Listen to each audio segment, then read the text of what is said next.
শ্রীমদ্ ভগবদ্ গীতায় ভগবান শ্রীকৃষ্ণ বলেছিলেন, কর্মের ফল সকলকে ভোগ করতেই হবে। সেটা হতে পারে এই জন্মে অথবা পরের জন্মে। এই কর্মের ফল ভগবান শ্রীকৃষ্ণ নিজেও পেয়েছিলেন।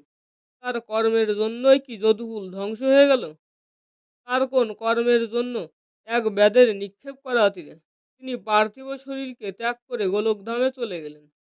এইসব কিছু আজ আমরা সুন্দরভাবে জানব।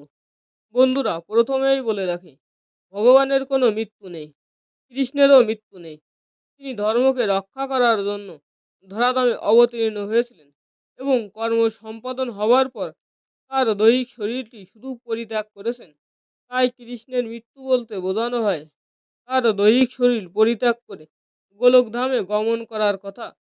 কৃষ্ণ আজও জীবিত আছেন এবং পরেও থাকবেন, কারণ তিনি এই বিশ্ব ব্রহ্মাণ্ডের মালিক। ভগবান বিষ্ণুর 10 অবতারের মধ্যে একজন হলেন ভগবান শ্রীকৃষ্ণ। ভাগবত মহাপুরাণে বলা হয়, শ্রীকৃষ্ণ ভগবান বিষ্ণুর পূর্ণ অবতার ছিলেন এবং পৃথিবী থেকে অধর্মকে বিনাশ করার জন্যই তার আগমন ঘটেছিল। আপনি কি জানেন ভগবান শ্রীকৃষ্ণের মৃত্যু কিভাবে হয়েছিল? ভগবান শ্রীকৃষ্ণের অন্তিম যাত্রায় কারা উপস্থিত ছিলেন? তার চিতায় কে আগুন দিয়েছিলেন? আর তার শরীরের একটি বিশেষ অঙ্গ চিতার আগুনেও পড়েনি। আর যে অঙ্গটি আজও পৃথিবীতে আছে, কিন্তু কোথায়? এই সমস্ত প্রশ্নের উত্তর জানতে ভিডিওটি শেষ পর্যন্ত অবশ্যই দেখুন। এই চ্যানেলটিতে নতুন হয়ে থাকলে চ্যানেলটিকে সাবস্ক্রাইব করতে ভুলবেন না। নমস্কার বন্ধুরা, থিওরি অর্জন কথার একটি গুরুত্বপূর্ণ ভিডিওতে আপনাদেরকে আরও একবার স্বাগত জানাই। ভগবান শ্রীকৃষ্ণের কোন কর্মফলের কারণে তাকে পার্থিব শরীর পরিত্যাগ করতে হয়েছিল? এবং শুধু তাই নয়, তার সমস্ত যদুকুল ধ্বংস হয়ে গিয়েছিল। এখান থেকে আপনারা জানতে পারবেন কর্মের ফল ভোগ করার কথা, যে ভগবান শ্রীকৃষ্ণ আমাদের বলেছিলেন, সেটা শুধুমাত্র সাধারণ মানুষের জন্যই নয়। ভগবান শ্রীকৃষ্ণের জীবনেও তার ব্যতিক্রম হয়নি। পরমেশ্বর ভগবান শ্রীকৃষ্ণ, যিনি কোনো রকম অস্ত্র হাতে না নিয়েই মহাভারতের যুদ্ধের পরিণামকে পাণ্ডবদের পক্ষে পরিচালিত করেছিলেন। তিনি কুরুক্ষেত্রের রণভূমিতে অর্জুনকে ভগবদ্গীতার উপদেশ দিয়েছিলেন, কলিযুগে যা অধ্যয়ন করলে মনুষ্য জাতির উদ্ধার সম্ভব। মহাভারতের যুদ্ধে রাজা ধৃতরাষ্ট্র ও গান্ধারীর দুর্যোধন সহ 100 জন পুত্র যুদ্ধক্ষেত্রেই প্রাণ হারায় এবং কৌরব বংশের অস্তিত্ব ইতিহাসের পাতা থেকে মুছে যায়। যুদ্ধের পর 100 পুত্রের মৃতদেহ দেখে গান্ধারী বিলাপ করতে শুরু করেন। তখন শ্রীকৃষ্ণ তার সামনে উপস্থিত হলেন। শ্রীকৃষ্ণকে সামনে দেখে গান্ধারীর হৃদয়ে ক্রোধের আগুন জ্বলে উঠল এবং তিনি কৃষ্ণকে বললেন, আমাদের পুত্রদের মৃত্যুর কারণ একমাত্র তুমি। তুমি চাইলেই এই যুদ্ধ আটকাতে পারতে, যুদ্ধের ভয়ঙ্কর পরিণাম থেকে কৌরবদের রক্ষা করতে পারতে, কিন্তু তুমি তা করলে না। তোমার এই অপরাধ আমি কখনোই ক্ষমা করব না। তিনি ভগবান শ্রীকৃষ্ণকে এই বলে অভিশাপ দিলেন, যদি আমি ভগবান বিষ্ণুর আরাধনা মন থেকে করে থাকি আর নিজের প্রতিধর্ম পূর্ণরূপে পালন করে থাকি, তো যেভাবে আমার বংশ নিজেদের মধ্যে যুদ্ধ করে ধ্বংস হলো, সেইভাবেই তোমার যদু বংশও ধ্বংস হবে, নিজেদের মধ্যে গৃহযুদ্ধ করে। তোমার স্বপ্নের দ্বারকা নগরী তোমার চোখের সামনে সমুদ্রে তলিয়ে যাবে। শ্রীকৃষ্ণ যদিও মনে মনে জানতেন তার পরম ধামে ফিরে যাওয়ার সময় নিকট হয়েছে, তিনি গান্ধারীকে প্রণাম করে দ্বারকায় ফিরে গেলেন। গান্ধারী ভগবান নারায়ণের পরম ভক্ত ছিলেন। তিনি ভক্তের অভিশাপকে পূর্ণতা দেওয়ার উদ্দেশ্যে যদু বংশীয়দের মতিভ্রম করে দিলেন। মহাভারতের যুদ্ধের পর পেরিয়ে গেছে 36টা বছর। ঋষি বিশ্বামিত্র, অসিত দুর্বাসা, ভৃগু এবং নারদের মতো মহাপণ্ডিতেরা দ্বারকার পিণ্ডারক নামক স্থানে বসবাস করতে শুরু করেন। দ্বারকাতে কিশোর ছেলেদের স্বভাব অত্যন্ত উগ্র ও চঞ্চল প্রকৃতির ছিল। একবার যদুবংশীয়রা ঘুরতে ঘুরতে ঋষিদের সেই ধ্যানমগ্ন জায়গায় পৌঁছালেন। দেখলেন ঋষিরা সেখানে ধ্যানমগ্ন অবস্থায় আছেন। ঋষিদের ধ্যানমগ্ন দেখে যদুবংশীয়দের মনে কৌতূহল হলো ঋষিদের শক্তি এবং তেজ সম্পর্কে। তখন তারা কৌতূহলের ছলে কৃষ্ণপুত্র শাম্বকে গর্ভবতী মহিলা বানালেন। এবং ঋষিদের কাছে নিয়ে গিয়ে বললেন, হে ঋষিগণ, আপনাদের জ্ঞানের পরিধি অমোঘ ও অসীম, তাই আপনারা দয়া করে একে বলে দিন, এর গর্ভে পুত্র আছে না কন্যা। ঋষিরা প্রকৃতই মহাজ্ঞানী ছিলেন। তারা ছেলেদের দুঃসাহস দেখে প্রচণ্ড রেগে যান, কিন্তু তারা জানতেন এরা সকলেই কৃষ্ণের পুত্র ছিলেন, মানে যদুবংশীয়। তাই তারা তাদেরকে সেখান থেকে চলে যেতে বললেন। কিন্তু তারা পুনরায় আবার জিজ্ঞেস করলেন, বলুন না ঋষিগণ, এর গর্ভে পুত্র আছে না কন্যা। তখন ঋষি বিশ্বামিত্র প্রচণ্ড ক্রোধিত হয়ে যান এবং তিনি তাদের অভিশাপ দেন এবং বলেন, শাম্বকে তোমরা যে গর্ভবতী সাজিয়ে নিয়ে এসেছো, তার গর্ভ থেকে এক লৌহপিণ্ড জন্ম নেবে, আর এই লৌহপিণ্ডই তোমাদের যদুকুলের ধ্বংসের কারণ হবে। এই কথা বলার সাথে সাথেই তার গর্ভের থেকে এক লৌহপিণ্ড বের হয় এবং এটা দেখে যদুবংশীয়রা ভয়ে ভীত হয়ে পড়েন। তারা সেই লৌহপিণ্ডটি নিয়ে তাদের পিতামহ বাসুদেবের কাছে যান এবং সমস্ত ঘটনা বর্ণনা করেন। এই বাসুদেব ছিলেন শ্রীকৃষ্ণের পিতা এবং যদুবংশীয়দের পিতামহ। বাসুদেব সব কিছু শোনার পর তাদের বলেন, সেই লৌহপিণ্ডটি ঘষে শতখণ্ডে বিভক্ত করে সমুদ্রে ফেলে দিতে। কিন্তু সেই লৌহ খণ্ডগুলো সমুদ্রের ভেতর ধারালো ফলাযুক্ত বড় বড় গাছে পরিণত হয় এবং ঘটনাচক্রে সমুদ্রের একটি মাছ লোহার টুকরোকে গিলে ফেলে। এর বেশ কিছুদিন পর সমুদ্রে মাছ ধরা জেলেদের জালে ধরা পড়ে সেই মাছটি এবং তার পেট থেকে নির্গত হওয়া সেই লোহার টুকরোটিকে শিকারী তার তীরে ফলা বানিয়ে নেয়। একবার ভগবান ব্রহ্মা তার পুত্র ও অন্যান্য দেবতাদের সহিত দ্বারকা নগরীতে ভ্রমণ করতে আসেন এবং শ্রীকৃষ্ণকে জানান যে যদি তিনি চান তাহলে এখনই তাদের সাথে গোলকধামে ফিরতে পারেন। তখন শ্রীকৃষ্ণ তাদের বললেন, আমি স্থির করে ফেলেছি, যদুকুলের ধ্বংসের পরে আমি আমার গোলকধামের উদ্দেশ্যে প্রস্থান করব।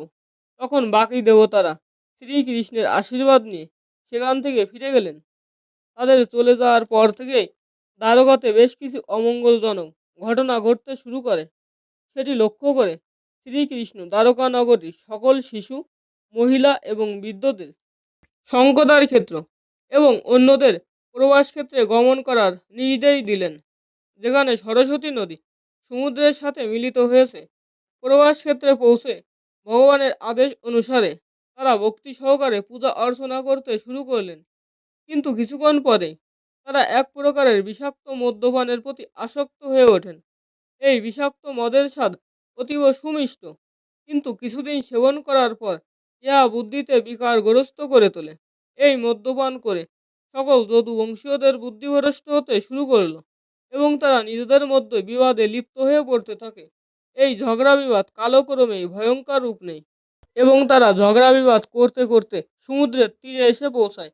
সেই ঝগড়া বিবাদ এতটাই ভয়ানক রূপ নেয় যে তারা সেই সমুদ্রের ভেতর থেকে সেই লৌহপিণ্ড ধারালো ফলাযুক্ত গাছগুলো উঠিয়ে নিয়ে নিজেদের মধ্যে মারামারি করে এবং এক পর্যায়ে তারা সবাই মৃত্যুর মুখে পতিত হয়।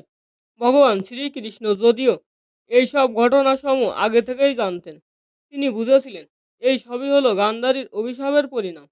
এই সব ঘটনা ঘটে যাওয়ার পর একদিন বলরাম চিন্তামগ্ন অবস্থায় সমুদ্রের তীরে তপস্যায় বসলেন এবং ধ্যানমগ্ন থাকা অবস্থাতেই তিনি তার ভৌতিক শরীর পরিত্যাগ করলেন। ভগবান শ্রীকৃষ্ণ এরপর দ্বারকা ত্যাগ করে জঙ্গলে চলে যায় এবং একটি গাছের তলায় বিশ্রাম করতে বসেন। সেই সময় তিনি তার ডান হাঁটুর ওপর বাম চরণটিকে রেখেছিলেন। তার বাম চরণটি কমলাপ রঙের জন্য রক্তের মতো দেখতে মনে হচ্ছিল। এক ব্যাত সেই জঙ্গলে শিকার করতে বেরিয়েছিলেন। দূর থেকে শ্রীকৃষ্ণের চরণ কমল দেখে তাকে তিনি হরিণের মুখ ভেবে বসলেন। তিনি ছিলেন সেই শিকারী যিনি মাছের পেট থেকে নির্গত লৌহখণ্ড থেকে তীরের ফলা বানিয়েছিলেন। হরিণ মনে করে ভগবানের চরণে তিনি তীর নিক্ষেপ করে বসলেন। এই তীর বিদ্ধ হওয়ার সাথে সাথেই তিনি তার পার্থিব শরীর পরিত্যাগ করে ভগবত ধামের উদ্দেশ্যে গমন করলেন। আর এভাবেই গান্ধারী এবং ঋষিদের অভিশাপের কারণে সমগ্র যদুবংশ বিনষ্ট হয়ে যায়। এই ঘটনাগুলি মহাভারতের যুদ্ধের ৩৬ বছরের মধ্যেই ঘটে থাকে। পৌরাণিক তথ্য থেকে জানা যায় শ্রীকৃষ্ণের দেহটি দাহ ও সৎকার কার্য করা হয়েছিল এবং এই সৎকার করেছিলেন পাণ্ডবেরা। দাহ সম্পূর্ণ হলেও দেখা যায় তার নাভিপদ্ম ও হৃৎপিণ্ড অক্ষতই রয়েছে। উপস্থিত প্রাজ্ঞ পণ্ডিতেরা তার হৃৎপিণ্ড ও নাভিকমল একটি পাত্রে বেঁধে সমুদ্রের জলে নিমজ্জিত করে দেন। এরপর অতিবাহিত হয়েছে অনেক কয়টি বছর। তারপর একদিন উড়িষ্যার রাজা ইন্দ্রদুম্নকে ভগবান শ্রীকৃষ্ণ স্বপ্নে আদেশ দেন তার সেই অস্থির পাত্রটি নিয়ে আসতে এবং তাতে প্রাণ প্রতিষ্ঠা করতে বলেন। তখন রাজা ইন্দ্রদুম্ন সেই অস্থির পাত্রটি সমুদ্র থেকে উদ্ধার করেন এবং সেই প্রাণ প্রতিষ্ঠার কাজে বিশ্বকর্মা নিযুক্ত হন। বিশ্বকর্মা স্বয়ং জগন্নাথের মূর্তি নির্মাণ করেন, তবে তার শর্ত ছিল কেউ যেন তার কাজে বাধা না দেয়।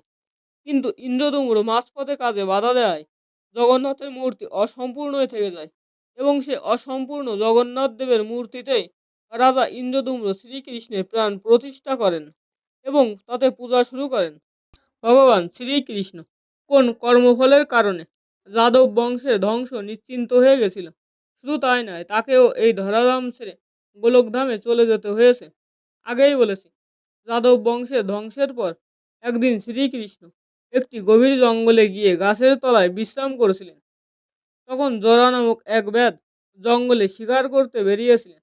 ভগবান শ্রীকৃষ্ণের রক্তবর্ণ চরণ দেখে তিনি হরিণ মনে করে তীর নিক্ষেপ করে বসেন, যার ফলে শ্রীকৃষ্ণ নিহত হয়েছিলেন। তারপর জরা শ্রীকৃষ্ণকে দেখতে পেয়ে তার কাছে এসে ক্ষমা প্রার্থনা করেন। তখন শ্রীকৃষ্ণ তাকে বলেন যে তার পূর্বজন্মের কর্মের ফলে তিনি জরার হাতে নিহত হয়েছেন, কারণ পূর্বজন্মে জরা বানররাজ বালি ছিলেন এবং তিনি নিজে ছিলেন শ্রীরাম। শ্রীরাম অবতারে তিনি প্রতিজ্ঞা করেছিলেন যখন সুগ্রীব কিষ্কিন্ধায় গিয়ে বালিকে যুদ্ধে আহ্বান করবেন তখন তিনি আড়াল থেকে বাণ নিক্ষেপ করে বালিকে হত্যা করবেন। কিন্তু বালি এবং সুগ্রীবের দৈহিক আকৃতি একই রকম হওয়ার জন্য রাম বাণ নিক্ষেপ করতে পারেননি। পরের দিন সুগ্রীব এবং বালির পুনরায় যুদ্ধ হয়, কিন্তু যুদ্ধের আগে সুগ্রীবকে চেনার জন্য রাম সুগ্রীবের গলায় গজ ও পুষ্পিলতা বেঁধে তাকে যুদ্ধে পাঠান।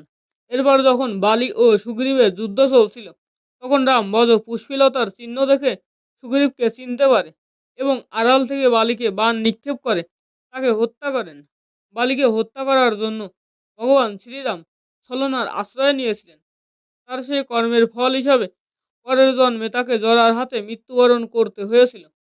তাহলে বন্ধুরা বুঝতেই পারছেন, কর্মের ফল সকলকে ভোগ করতেই হবে, তা সে দেবতাই হন বা সাধারণ কোনো মনুষ্যই হন।